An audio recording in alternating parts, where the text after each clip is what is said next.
Arestado ang isang lalaki na nagpapanggap umanong pulis matapos walang habas na magpaputok ng baril sa Quezon City. Damay rin sa asunto ang kanyang kainuman. Narito ang unang balita ni Cesar Apolinario Exclusive.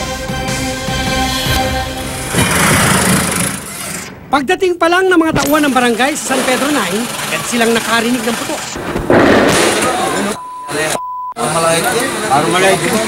Di malapitan ng mga tanod ang nooy lasing na si Alejandrino Cabas na 3 oras na umanong walang habas na nagpapaputok ng baril sa lugar.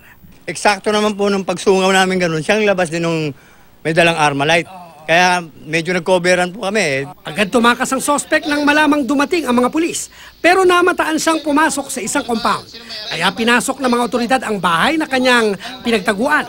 Isang M16 assault rifle ang na-recover sa kama na ginamit umano ng sospek sa pagpapaputok. Siya rin yung nakita ng mga pulis sa kanong barangay tanod na pumasok at siya rin yung mga sinusumbong ng tao ron na kasama dun sa sinasabi nila nagpapaputok. Di rin nakaligtas sa pulisya ang suot na pang-ibabang PNP uniform ni Cabas. Kasi may baril siya eh. Minsan, taputok sila dyan eh.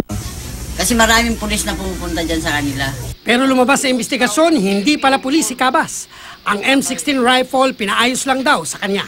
Yan po ay ang hanap buhay ay yung maglinis ng baril, mag-ayos ng baril, at yung mga luma na pinakukrom. Itinanggi ni Cabas sa pakana niya ang pamamaril, pero inaming isang sundalong nasa Marawi raw ang may-ari at nagpalinis ng baril.